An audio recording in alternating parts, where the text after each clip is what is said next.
Le travail que nous allons beaucoup plus faire, c'est la cohésion sociale après les élections. Tout le monde le sait, donc on peut même faire 3 mois, 4 mois, 5 mois. Les gens sont toujours dans une situation tendue parce que tout simplement certains ont été frustrés par rapport aux résultats des élections ou d'autres ont été frustrés par rapport au discours tenus à leur égard. Donc nous voulons à ce que les médias en ligne puissent s'attirer tous les réseaux sociaux avec des messages de la cohésion sociale.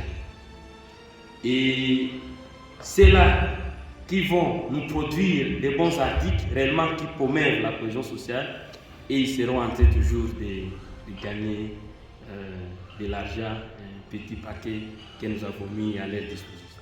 Et si je tiens à souligner qu'il y a deux avant-projets de loi qui ont été préparés par Internews en collaboration avec le collectif 24 au niveau de Kinshasa, avec l'appui de la coopération suisse et de l'USAID. Et ces deux projets de loi vont parler plus des médias en ligne et le statut juridique des radios communautaires. Nous sommes à la 3e phase de notre programme média. On va continuer avec la façon de plaidoyer pour voir si on aura, avant la fin de cette année, la loi qui va régir les médias en ligne. Et je note ici qu'avec l'initiative de la coopération suisse, on avait créé au niveau provincial un cadre permanent média qui est chapeauté par la division provinciale des communications et médias, qui regroupe tous les acteurs qui interviennent dans le secteur, également les journalistes et les gestionnaires des radios, de la presse au niveau provincial. La synergie des médias a été proactive en organisant cette formation pour, autant que faire se peut, remettre la cohésion sociale qui a été mise en mal par la campagne électorale.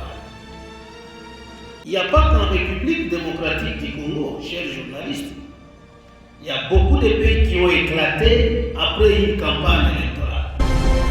Donc c'est vraiment une période sensible. Nous avons eu encore d'autres échanges avant les élections avec les journalistes où on vous préparait à comment ouvrir la période de campagne. Ce qui nous réunit aujourd'hui, c'est appui médiatique à la gouvernance électorale.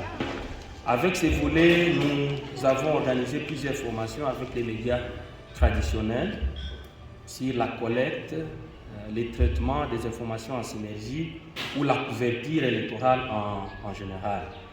Nous avons quelques partenaires avec qui nous travaillons, avec lesquels nous sommes dans notre consortium, c'est-à-dire au niveau de la coopération suisse, et qui ont notre accompagnement technique. C'est notamment la radio La Colombe de Nyangezi, l'association des femmes des médias, AFEM, une autre association féminine Dynamique Femmes et Enfants qui est basée ici à Bukavu, la radio Bougouma de Idjui, la radio communautaire de Bunyakiri et la radio Métanoïa FM à Ouvira.